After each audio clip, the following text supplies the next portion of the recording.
Hello, welcome back to the Wacky Wonderful Show. You almost messed up. I'm Joe.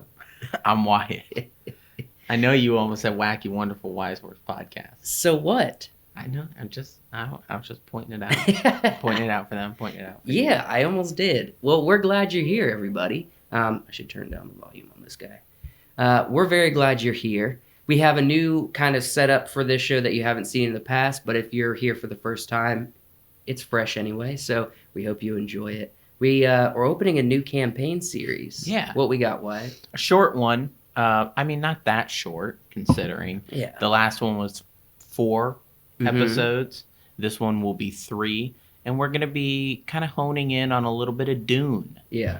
The movie just came out in October, and we're going to be talking about some of the scenes, some of the characters, maybe get into some things that you might know or that you don't know, and try to just share a little bit of information with you guys. Absolutely. And I'm going to be talking more about filmmaking. I'm going to be analyzing the hunter-seeker scene. I'm going to be looking at it from a filmmaking perspective. I'm going to be looking at lighting, the 180-degree rule. We're going to be looking at I'm going to teach basic lighting right at the front end of it, and then we're going to look at shots and whatnot from the video, or from the scene at least. Yeah. I got pictures, not video. That's not allowed on YouTube yet. So yeah, I guess we can probably go ahead and get into it. Just as a quick reference, we're going to be moving around a little bit, so bear with us. Yeah, if you hear like the squeaking of our chairs. I'm pretty excited about Dune, man. Yeah, I'm excited. I'm excited to get into it. It's one of those, I guess, properties that has a lot going on for it. It's got a lot going on right now, especially with the release of the new movie. And so Capitalizing on it. Yeah, it's one of those ones that it feels kind of easy to jump into right now. It does. It does. Because we're still kind of hype on it. We are. And that's a good thing. Yeah, I lost my thought. It's all right. Lost my thought completely. We're thinking about our bits. Man. We're thinking about teaching. We're going to go ahead and roll right into those. And then we'll come back at the end and discuss questions or thoughts that come into our minds throughout the process. So I'm going to start. Let's go ahead and jump into it. Welcome, everyone, back to the studio. I'm so glad you're here. Today, I'm going to be looking at a scene from the new film Dune. If you are familiar with it, you are probably watching this video because you are familiar with it. And there's a lot of awesome stuff in this film. There's a lot of really dynamic scenes. The director of photographer, Daniel Craig, I believe is his name. No, I'm sorry, not Daniel. Craig Fraser. Yeah. Daniel Craig is. Daniel Craig is an actor. He's James Bond. Names, man. Anyways, no, we're getting into the scene with the hunter seeker, and Craig Fraser. He's a very artistic individual. I can tell. I haven't seen a lot of his work up until recently, and so I'm really excited to dive into it, to explore his mind of creativity with lighting, with composition, with putting a scene together. And so let's go ahead and get into it. I want to start off first by explaining something that's basic to lighting with video production, not just in filmmaking, but in general. It's called the 3-point lighting system or lighting setup. And I wanted to go over this because it's helpful information for any of you watching, and I also might reference in this video different lights or maybe different positions, or if I say backlight, or they backlit something, what does that mean exactly? So this is pretty industry standard. Interviews, scenes, a lot of people, if you don't know what to do, a lot of people go to this setup because it's very cinematic. Basically, you have the key light, which is on the lower left-hand side. You have the back or hair light, which is on the upper right-hand side, and the fill light, which is on the lower right side. And Basically, what these do is the key light is your strongest source of light. It creates the majority of light for your character. And if you notice, the little red icon is a camera. We'll see that a lot in this video. This is my own setup. I did this like a rough sky view kind of sketch in Photoshop thing. And you notice the arrow, he's looking to that side of the camera. And the key light is on the opposite side of where the camera is and where he's looking. So you always want to shoot, usually, to set up the key light on that side. The reason why is because you want to shoot shadow side. And I'll get to more details on that in a minute.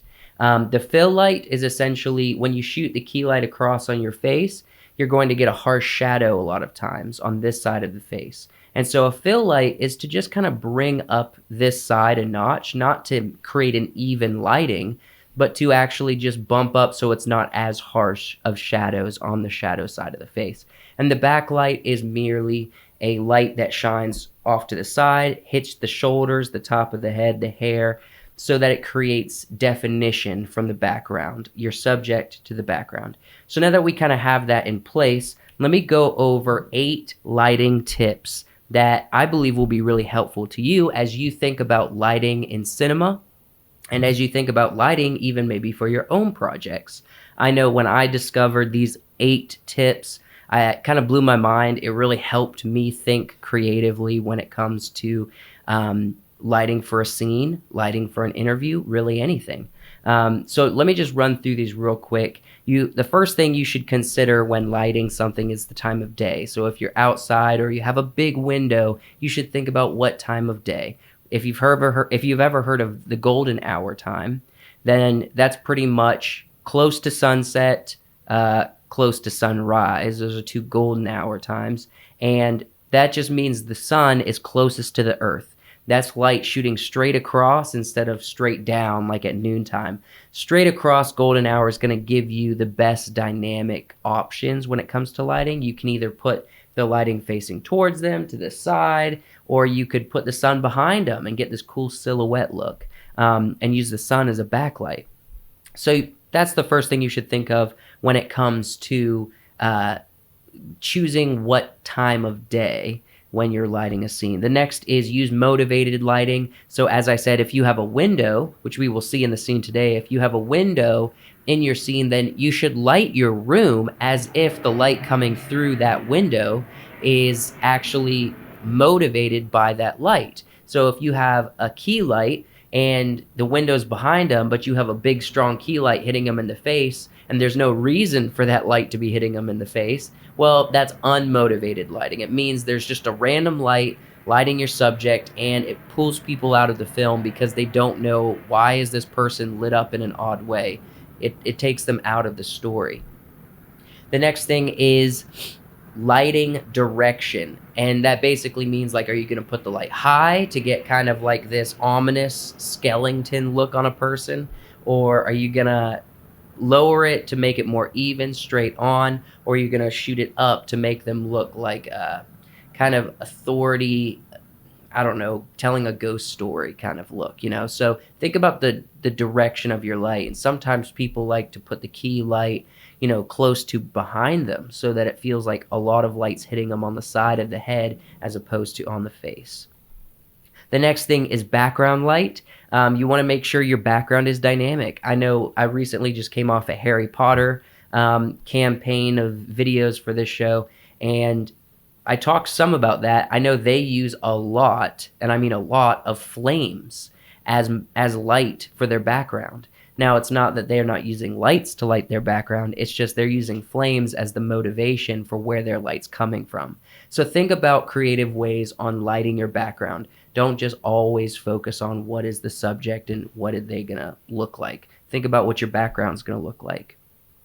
The next is lighting depth. Color difference plays a big part in this. So if you have a nice warm tone color like tungsten or sunlight on this subject's skin, then maybe in the background you can do kind of this cool bluish color light. I know in Dune they did this a couple times, you know, and even with exposure. So in Dune, they're literally in the desert. So when they're outside, they actually the people, they're actually in the desert, so everything's bright. So the whole desert is orange and bright, and they are more dark, and they're not silhouetted, but they stand out because there's a color difference. There is a lighting depth to their image. So you have this massive light, which is the sun, and then you have them that's in the foreground and they're darker. So the difference, so you basically, like, if someone like me who's really pale, if you put me up against a white wall, that's not creating good lighting depth, because I'm going to blend right into the wall. The exposure is going to be same. It's going to be the same tones and everything. There's no dynamic. It's not a very dynamic looking shot. So think about that. The last three is shoot shadow side. I already mentioned this, but basically it's if you have a light like me, that I have a light right here, and the camera's shooting me here, then the shadow side of my face is here, not here. If you were to shoot this way, well, then this is shooting light side, and the shadow side's on here, but the camera is coming this direction. So it just makes your shot look far more cinematic if you always choose to set up your camera and lights on the shadow side of the subject. The next is catch lights, or, eye lights. That's basically something that signifies the person is alive.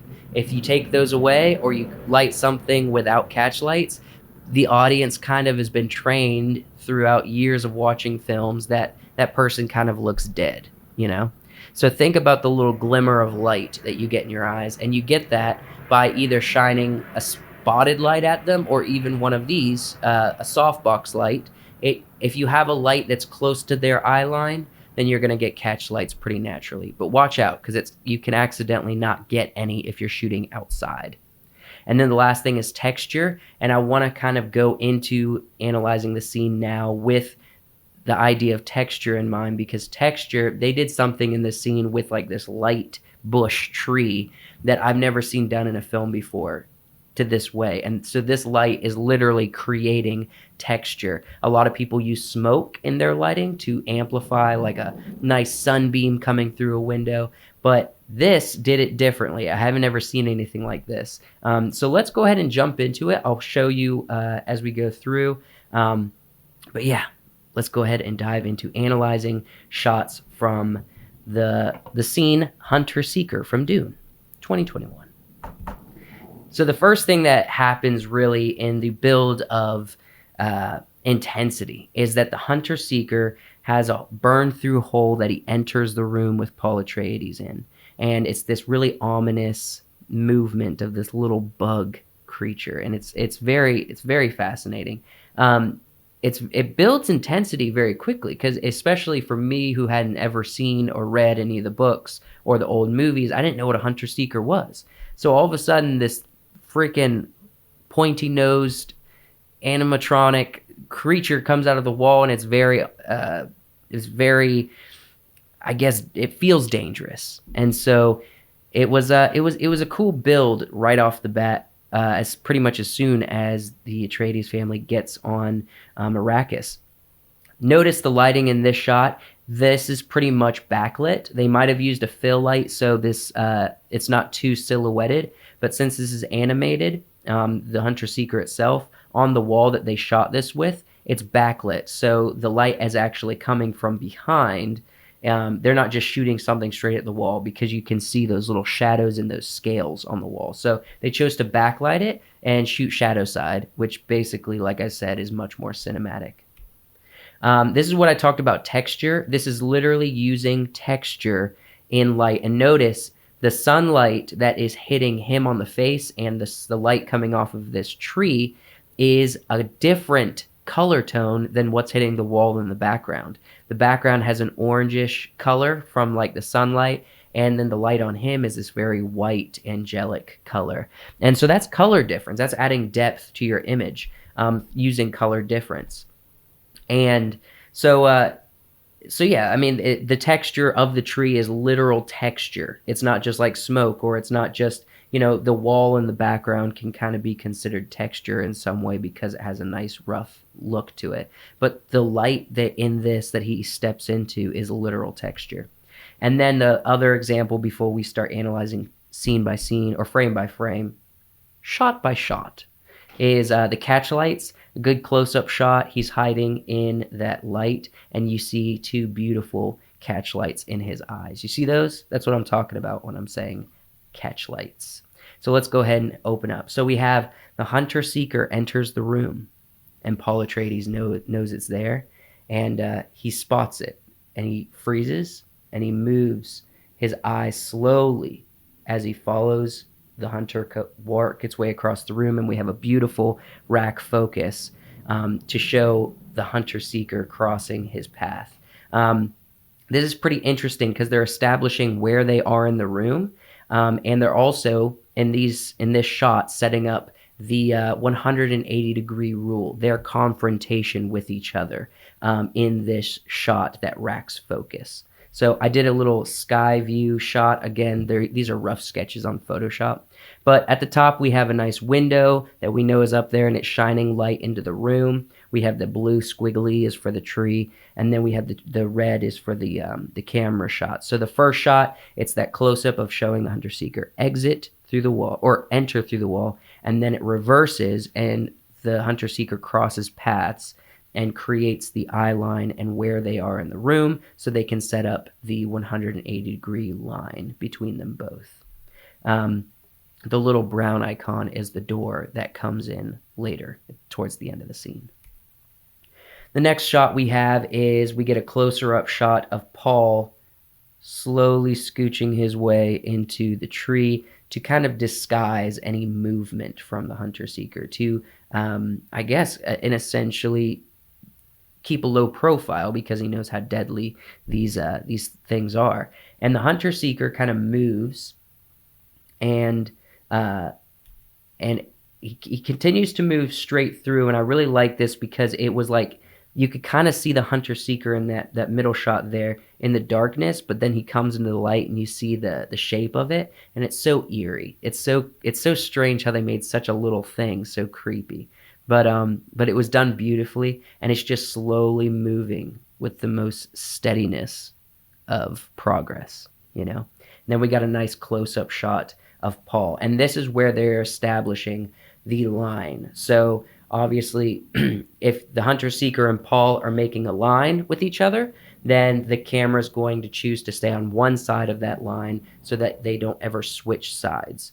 And notice the hunter-seeker will be facing Paul to one side of the camera, and he will be looking vice versa to the other side of the camera as they face off. So this is just a quick shot. Number one shot is just a medium shot of Paul moving into the tree there. And then the second shot is the cool color difference of that silhouetted hunter-seeker with the nice warm glow from the window on the back wall that's really out of focus. It's beautiful. And then we have the third shot, that good close-up of Paul. As tension builds, it gets closer and closer. This is where it creeped me out the most. The hunter-seeker stops and just turns. And it's not like a jolting turn. It's like the perfect, most precise turn. Like it was just perfect. It's like he recognized that he was there. And then we get building up to the most intense spot in this scene, and we get a really extreme close-up on Paul Atreides. And that's where we see good catch lights and everything in his eyes. And notice they're still following. This is where they are facing off. So the line is very clear as where each of them are in the frame. So yeah, we got shot number one, shot number two, and if you make a line with the hunter-seeker's nose and Paul Atreides' nose, it makes a straight line across from each other, and notice the cameras are staying on the same side of that line. This is where the hunter-seeker shoots forward and stops right in front of Paul Atreides' face, right in front, and you kind of miss it until it goes to the second shot, that side profile, where you can see the outline of the hunter-seeker. Because in that middle shot there, you can see him, but it's such a quick shot.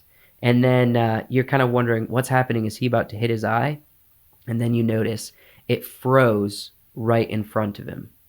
I mean, it stopped, and it's such a cool tension. They hold on to that shot just long enough to make you very uncomfortable.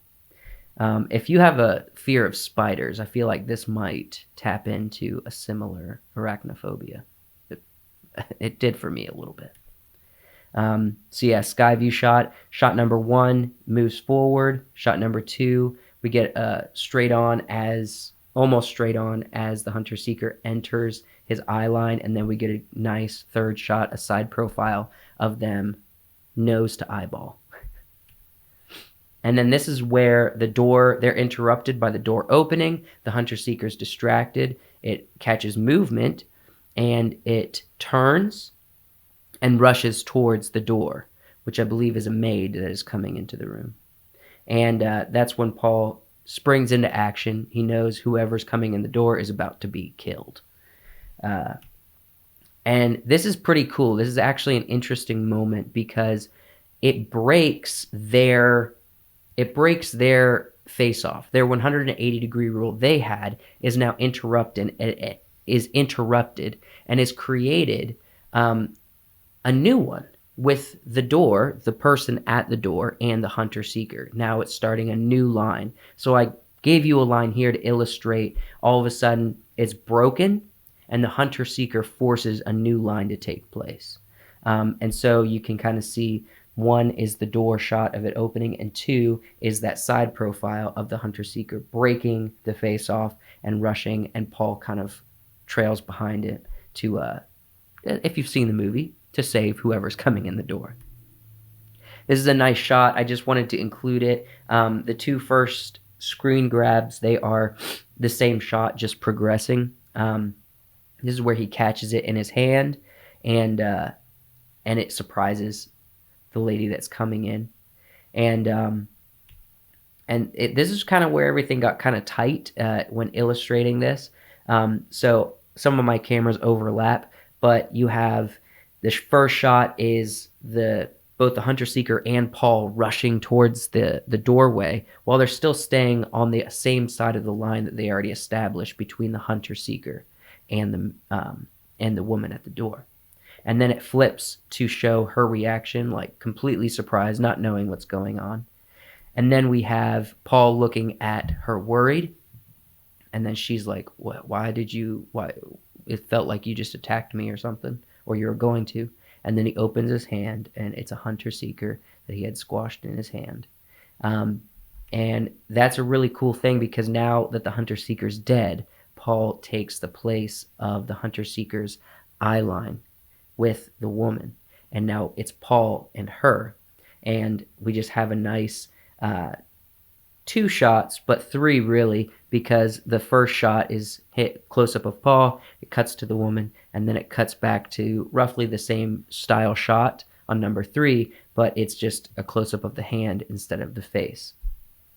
And so if you notice, like, the way they structure these scenes, it's very it's very specific. Like, it's very thought through, you can tell, not just with composition and not just with, how they're building a story according to the 180-degree rule, but you can see even when I explained at the front end with the lighting, even the tree is something I've never seen before. It's very artistic. The color difference, the style of shooting shadow side is always utilized in these scenes and films almost across the board. But this one particular, it's just a beautiful, beautiful scene. It's composed perfectly. It makes sense visually. It's not distracting.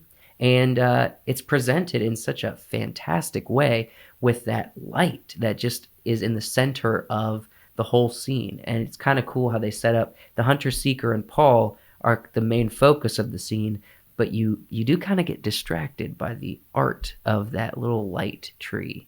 And that's just because they are intentional with pushing the limits of filmmaking and artistic expression. And it's just a fun scene to view in detail and then to share with you, even for me to create these little slides just to really think through all the details of the scene. So I hope you enjoyed it. I hope you had a good time walking through it with me. If you're wondering why I use screenshots the whole time, it is because YouTube does not allow and does not currently have any scenes really from Dune at any length, and that's because I don't think YouTube is allowing that to happen right now. But maybe over the years or so, we'll get a few scenes available on YouTube, and we could actually watch through some of the stuff. So all I could do for you today was screen grabs. I hope you enjoyed it. If you have, I would greatly appreciate it if you would subscribe to the channel, and if you would leave a comment and let me know what you thought of the hunter-seeker scene in Dune, and and also just maybe what was one of your favorite scenes from the film as a whole. I thoroughly enjoyed the film, so I really appreciate you watching. I love you. And so now we're going to kick it off to Wyatt, where he is going to talk about Paul Atreides, and I believe he's going to be talking about, is Paul Atreides a villain? Let's get to it. Hey there, everybody. Thank you for clicking on the video. Today, we are going to be discussing kind of a big question in the Dune world. We're mostly going to be focusing more on the movie. I'm not going to try to bring too much of the elements from the book into this topic, just kind of what we got to see in part 1 of the Dune series. And that question is Paul Atreides a villain? And you might be wondering it. You might have watched the movie and thought, I don't really know, where this main character is going. We've seen a lot of movies and TV shows where your main character starts out good. They have the best intentions, but then eventually they start sort of stumbling either into onto a darker path or onto a path that is a for the greater good type of path. It's one of those things that happens a lot, and we're just going to be talking about it a little bit in this video and trying to answer that question. So first off, I just have a few slides kind of to demonstrate a couple of the points that I'm going to be making in the video. The first one is Paul. He's got the Gom Jabbar up to his neck. This is when the Bene Gesserit come to his home, and his mother is very worried for his safety, and he must put his hand into the box to sort of prove to the Bene Gesserit that he is human, that he's more than just an animal or a computer. And I know I said I wasn't going to go into the books, but they do state in the books that he is also a mentat, which is essentially a human computer. They don't say that in the movie. At least I don't remember them saying it in the movie. But they sort of have to prove that he's human. And so sort of at the beginning of the movie, we get this perspective of Paul that he's still young. He's coming into his own. He's experiencing new things, learning new things. His mother is teaching him the ways of the Bene Gesserit. His father and Gurney Halleck are teaching him fighting and leadership techniques and things. And so he's unsure. They're also going to be moving to a new planet and leaving everything he knows. So he's excited, and that, which is good. It's good to be excited, but he's also unsure about who he is, who he wants to be, unsure of if he's the right sort of person who could lead the family, who could lead the house. You'll be the kind of person that he sees his father as. During the midst of this, he's getting visions and seeing things about Arrakis. He's seeing the desert.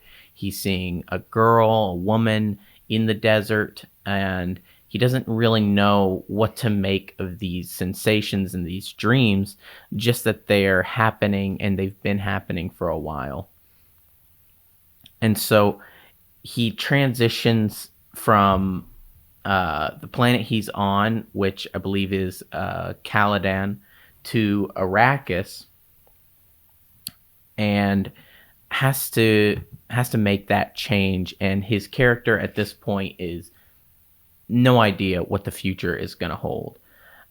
This next slide, just to sort of establish the way he's feeling with the future of who he's going to be. He's having this conversation with his father. His father's telling him that even he, as a young man, didn't want the burden of leadership. He wanted to be a pilot, which is a heartfelt moment and adds a lot to the relationship between these two characters. It adds a lot to the way Paul thinks about his future and the way he thinks about his father as well.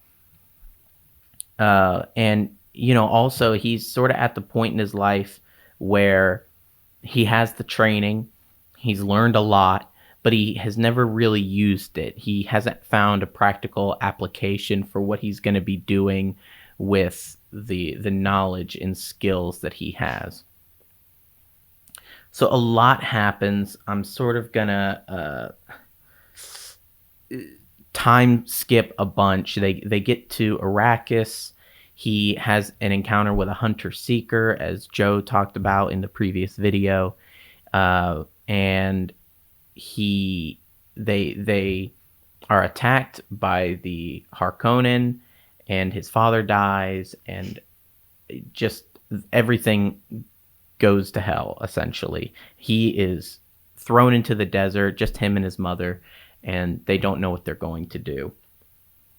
And being on Arrakis, he is now experiencing new things with his abilities, with his Bene Gesserit training, sort of mixed with the effects of the spice. The spice is a native thing to Arrakis. It's something that is naturally occurring on Arrakis and is highly prized. But it affects the mind, and a mind like Paul's is affected to the extreme. So once they're out in the desert and he has less protection from the spice, he starts experiencing intense visions. These aren't just dreams anymore. They're visions of the future. He starts seeing things like war. He starts seeing genocide, jihad, and he doesn't know what to do, what to make of it. All he knows is that he sees a holy war that spreads throughout the galaxy, throughout the universe, in the name of himself, in the name of his father, and he doesn't see how, what he is doing or who he is can possibly lead to such a thing. And it's not until he starts, we get closer to the end of the movie when he's in a situation where he has to fight somebody that he's seen in his visions, that you sort of realize the future isn't it's not set in stone, and it's something that is determined by his actions. And once you realize that, if you were to put yourself into that situation and realize that the future that you can see is directly affected by what you do right now and the actions and decisions you're going to make into the future,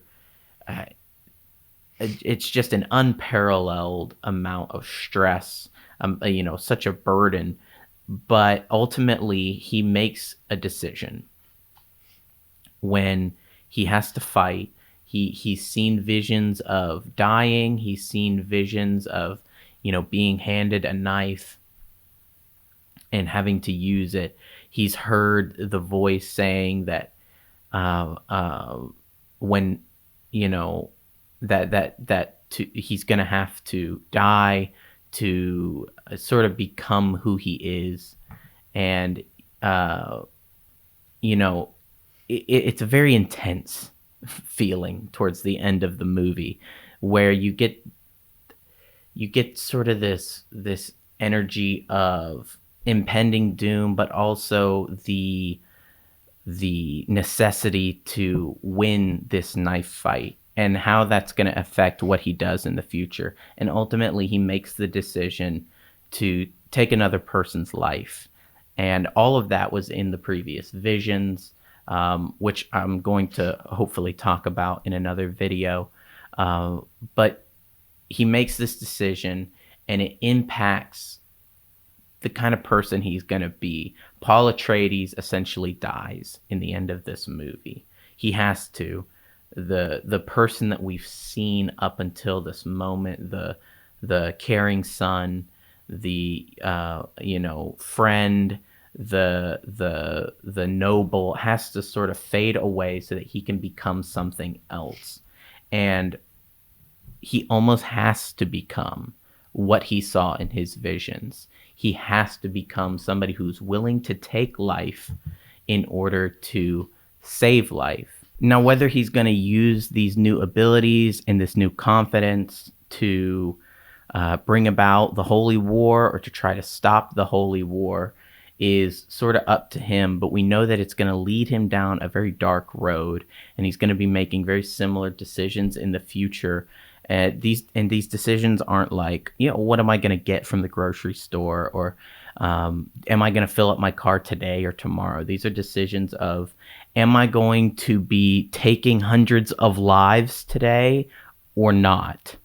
And so if you see that as sort of a way to become a villain, it's definitely on track. So sort of by the end of this movie, he's not a villain. I think we can definitely say by the end of this movie, no, Paul Atreides is not the villain. But is that going to remain the answer to the question as we watch the series progress? And for those of you who've read the books, you guys know what happens. You know that this question is very complicated, and there's a lot that happens and a lot that's going to happen. But for right now, from what we've seen from the movie, the information that they've given us, the story that they've told beautifully, by the way, I think we can definitively say that by the end of this, he's not yet the villain, and hopefully he won't become that, but he's down a dark road, that's for sure. So thank you for watching this video. If it was helpful, if it was insightful, or if you guys want to leave some of your insight for us, help us make better videos, help us be better content creators, leave a comment down below. Make sure you like, make sure you subscribe, check out the other channel, the Wiseworks podcast, and check out previous videos if you're interested in Harry Potter. We did entire campaigns talking about the filming and characters in Harry Potter. And so we thank you guys for tuning in. We thank you for watching. We'll see you next time. Okay. Whew. Interesting. Yeah. He's not a villain. Not yet. Not yet. That's sort of the conclusion I came to as I was doing my research and my study. Now since we're kind of focusing on the movie. And you told me you're coming at this from a perspective of the movie, not from the books. Mm-hmm. You're not trying to answer any questions up front. Mm-hmm. You're trying to take what the film audience knows and explain the situation. Yeah, I wanna analyze Dune, the movie.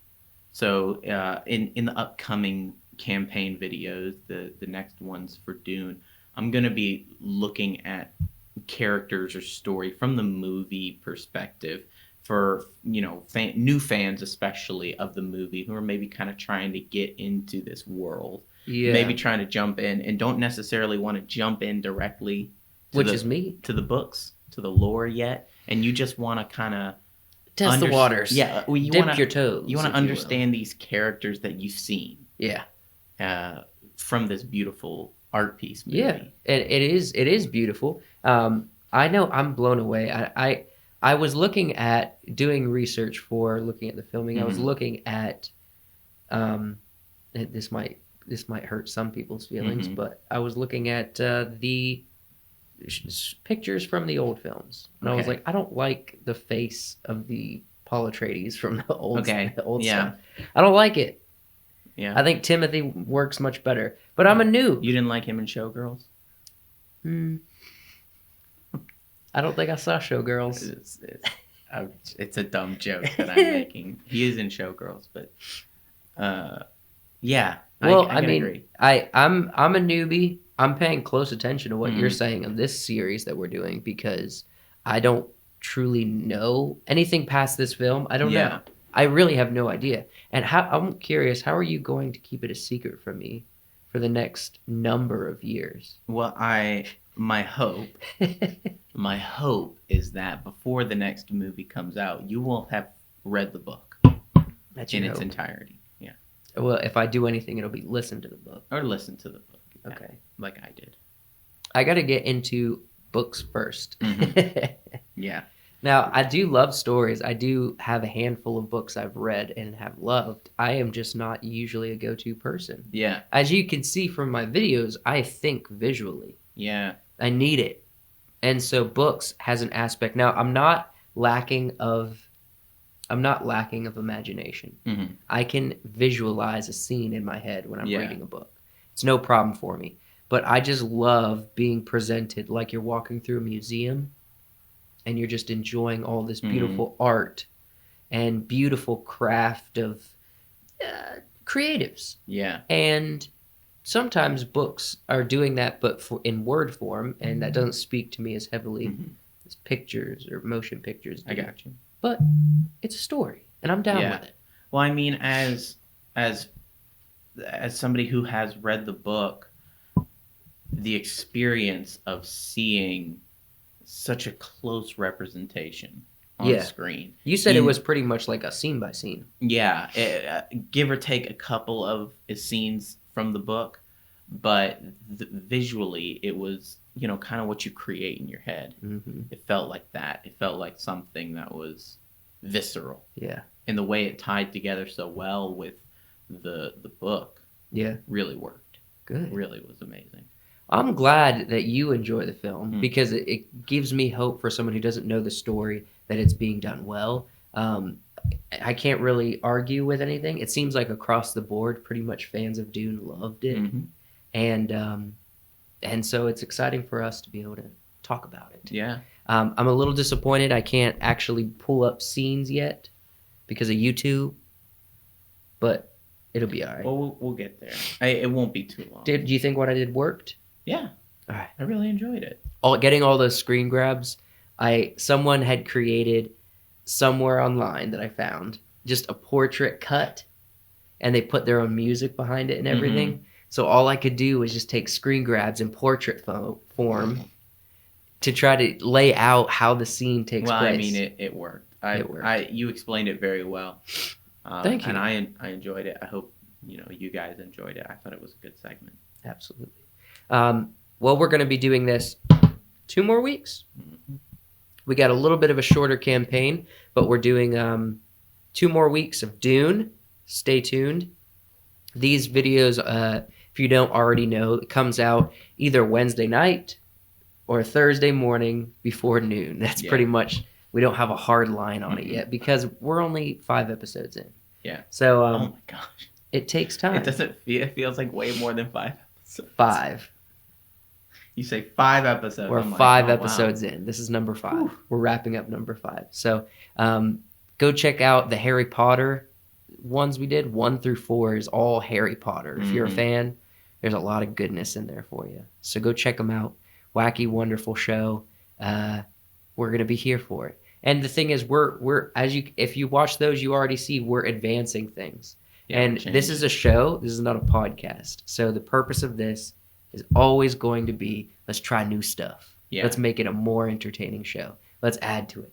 Let's add, I don't know, fan films as an opener or something. Fan films. I don't know. Maybe we'll create a little short film or something at some point. Make it a very dynamic show, but it's a basic format to get started so we can get started, essentially. We love you. Yeah. You have any other words? No, just that's about it. Let's tip our hats to him. Thank you for making it to the end, and we'll see you either on the podcast or on the Wacky Wonderful Show next week.